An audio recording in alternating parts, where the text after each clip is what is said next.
Ever since Jack Good luck. and his wife switched careers, he's seeing a new angle on life.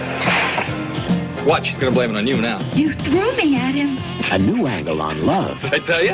And a new angle on the neighbors. Are these any good? Got plenty.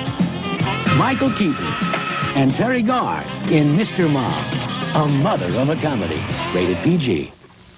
Starts tomorrow at the Phoenix Twin. Welcome to day 3 of Michael Keaton Month, where I'll be reviewing all the movies that Michael Keaton has ever appeared in. And today we're going to be talking about Mr. Mom from 1983. It was released on the 22nd of July 1983, and it is the first film that Michael Keaton received top billing for. He was the star of this movie, and it's all about him. The tagline for the film is, "When Mom goes to work, Dad goes berserk." Michael Keaton plays Jack, and he's married with kids. His wife's name is Caroline, played by Terri Garr. And they have 2 boys and a young girl. And basically, he gets laid off from his job. His job is working in a car factory. And the film opens. He goes to work with his co-workers, 2 of which are Jeffrey Tambor and Christopher Lloyd. So immediately I was like, oh my god, Christopher Lloyd's in this movie, because he's another one of my favourite actors. But he really isn't in it that much at all. But he does provide one of the funniest moments in the film. They all get called into the office and told that they're being laid off their jobs. And Christopher Lloyd's like, well, there's only one more thing I want then. And he's like, what? And they're in an office that's on like a first floor. And he just calmly walks towards the window and says, disability. Attempts to kind of throw himself out of the window. Absolutely hilarious. Anyway, so Jack, he goes home.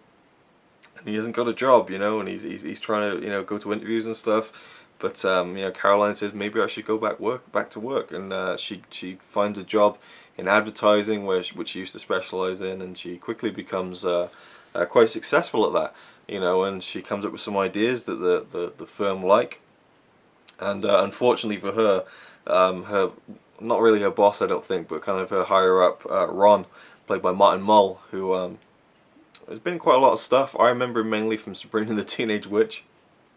And I was kind of like, I know him from somewhere. And I looked him up and I realised that he was in Sabrina. But yeah, Ron, he's kind of a bit of a sleaze, and he's kind of after Caroline, really. He comes over during the day, and and when Jack hears that he's coming in, he runs out the door and comes back in with overalls on and a chainsaw. Just to kind of prove his manliness to Ron for whatever reason. And but yeah, the whole movie is mainly Jack trying to kind of struggle with the responsibility of being the mom, and kind of being a stay-at-home dad and looking after the kids, and he hasn't got a clue what to do. He's messing up everything, and even shopping becomes this huge kind of mission. But he becomes friendly with all the moms of the neighborhood and stuff, and then one of those are trying to kind of get it on with him. So really, he's being not tempted, but he's being hit on by another woman, while his wife is also being hit on by another man who she's working with. And so there's kind of a bit of that tension throughout the film, but it's mainly just the kind of wacky kind of comedy with some really funny stuff in it. He becomes entranced with this soap opera, and he grows a beard, and he just becomes completely like hopeless. Early on in the film, he's saying to some of his co-workers in the car factory, he's making an analogy with the Rocky movies, and they're like, well, which Rocky? Because he says, I saw Rocky the other night, and they're like, which one? The one where his manager's dead, or the one with the black guy? And he's like, well, it doesn't matter, and they're like, he's never seen Rocky. Later on in the film, there's like a Rocky kind of montage, and it's kind of referenced and stuff. So there's a cool couple of references in the film. There's, I think it's Halloween, or at least everyone in the neighborhood is dressing up, and there's someone with an E.T. mask on. E.T. had just come out in '82, I believe, and for anyone who's seen this, who watches my videos, who likes wrestling, if you've seen the Stone Cold E.T. video, it was the exact same mask. It just absolutely cracked me up. This is Stone Cold E.T. This is Stone Cold E.T. and I want to order a couple cheeseburgers, and that's the bottom line. Yeah, just a random reference there, but that really cracked me up on a really kind of inside joke level. Michael Keaton was brilliant in this as well. As always, I have to say, I mean, really, just the guy's awesome. He just really pulls off comedy so well, and he just manages to be like really lovable and funny and wacky, just all in the same scene. Martin Mull as Ron just plays the kind of not so much an overtly creepy character, but just you know, really kind of laying it on thick to Caroline to try and get it on with her and stuff. And the crux of the film was leading towards maybe, you know, Jack getting the wrong idea about, you know, Caroline and Ron, or, you know, Caroline getting the wrong idea about Jack and this other woman. So really the wires were all getting crossed, and you know, it's all about trying to keep the family together, and he's just trying to run after all his 3 kids, and one of them, the youngest boy, I think, he's got this blanket that he calls his whoopee. You know, like kids have when they have something that they just carry around with them, you know, all the time, and he just won't let go of it and stuff. And they tease it early on in the film that he might, you know, join his dad and kind of let go and throw the blanket away, but he doesn't.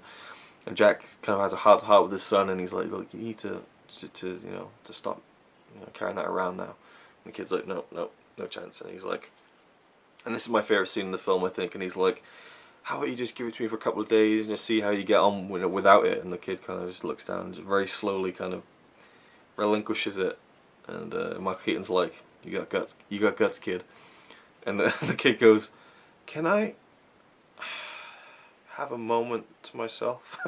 He's like 3 or 4 years old, and Jack's like, absolutely. And it's just like a really funny scene where Jack is relating to his son on such a completely neutral level. He's not talking down to him or anything. It's just really funny for some reason. And yeah, I absolutely love this movie. Mr. Mom was fantastic, and interestingly enough, it was one of the first movies that was written by John Hughes, the legendary John Hughes. If you don't know who John Hughes is, Breakfast Club, you know, 16 Candles, Weird Science, St. Elmo's Fire, Planes, Trains, Automobiles, and the second movie we're going to be talking about in this video, She's Having a Baby. Yes. Now, why am I reviewing She's Having a Baby in a Michael Keaton Month review? Well, he does appear in the film. Yeah, and we'll get to that. But let me just first kind of tell you about She's Having a Baby. And I love John Hughes, by the way.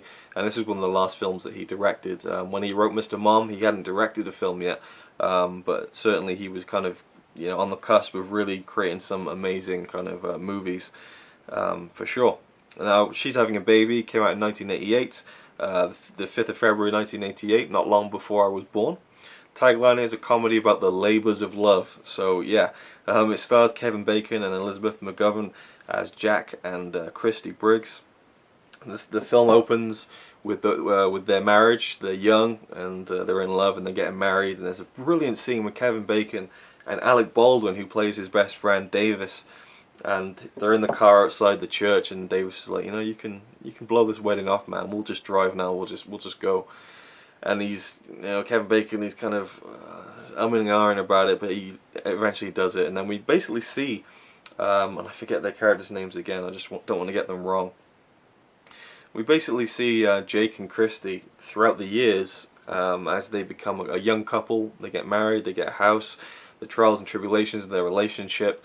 And Davis really kind of secretly loves Christy, and that's painfully obvious, you know, throughout the scenes that he turns up in. And also, Jake is being tempted by this woman, this mysterious woman that he sees around in certain points in the film, certain situations. And there's a couple of kind of I guess you could say dream sequences in the film that are kind of funny and cool, and just the dialogue and stuff is brilliant. John Hughes is just a fantastic writer, and this is really no different.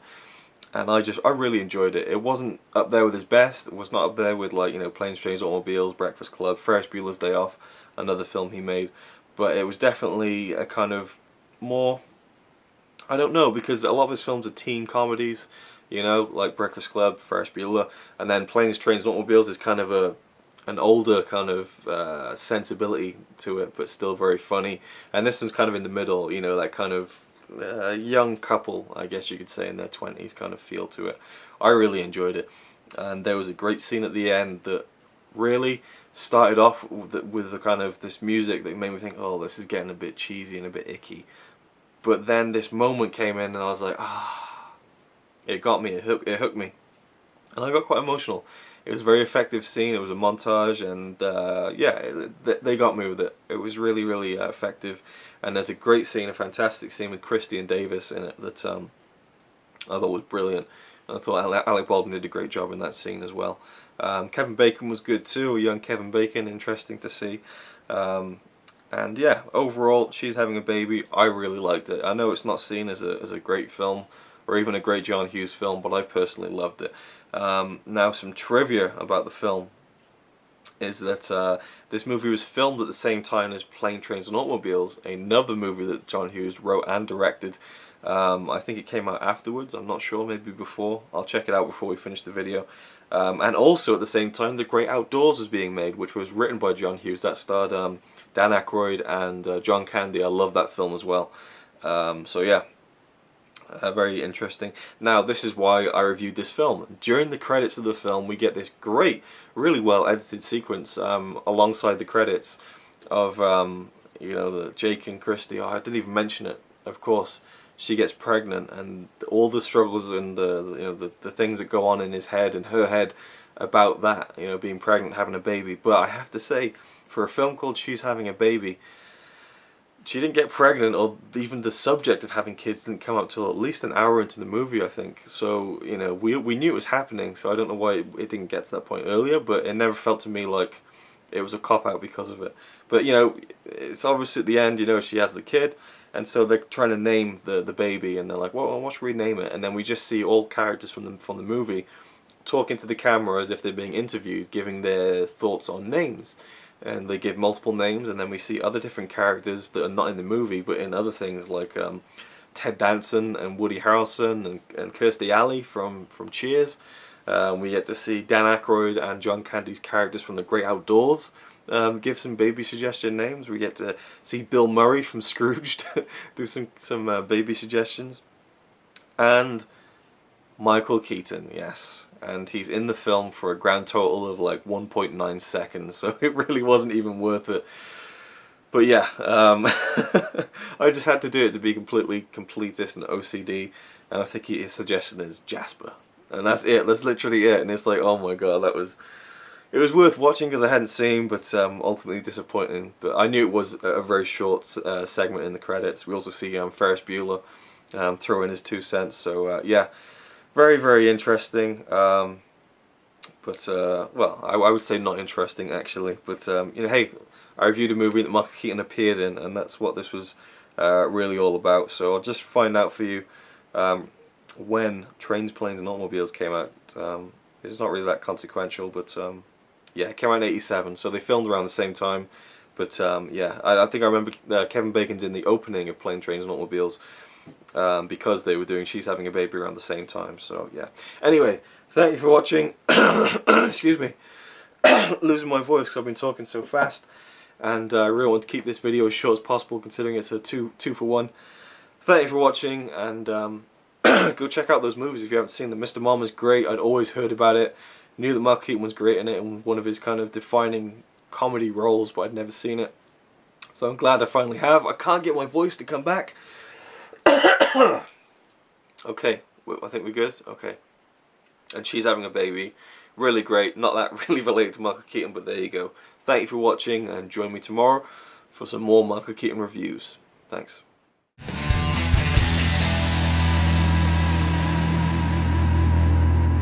You're messing with the Cartwrights now, son.